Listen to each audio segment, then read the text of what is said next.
In other news, the government is hoping to send a strong deterrent signal with a proposed law targeting companies and other commercial organizations which contribute to haze pollution in Singapore, and it wants your feedback on the Transboundary Haze Pollution Bill.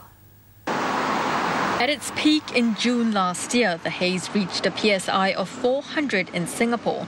And to help address the issue, the government's proposed bill will make it a criminal offence when a company or entity engages in, condones or authorises any activity that causes transboundary haze.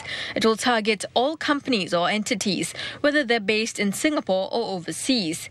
They can be fined up to $300,000, with a fine going up to $450,000 if they have repeatedly ignored the authorities' requests to take action, prevent or reduce haze pollution.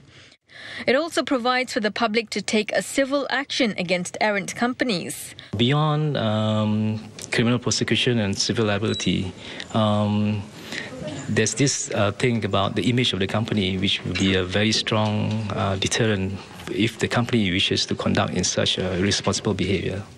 But before it goes to Parliament, the Environment and Water Resources Ministry is seeking feedback from the public. When the haze comes, it actually affects the whole Singaporeans. So 300,000 is nothing to our life. I think the fine should be varied from company to company depending on how big the size of the company and the amount of pollutants they output. Because I bet the bigger companies can easily afford the 300,000.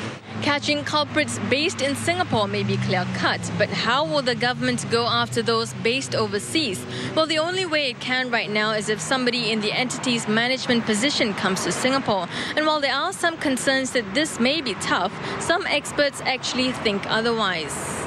Singapore is a natural hub for the region. Finance, airport, as a place, a second home for many people in this region.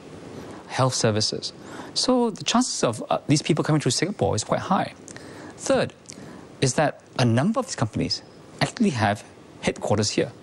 Some of them might even be listed here or have financing through here. And I think that this shows that Singapore is willing to do its part. Mr. Tay says the bill, through the presumptions set out, will also allow for authorities to get more information and clarity from the companies involved, such as their internal land maps, something which the governments have struggled to obtain.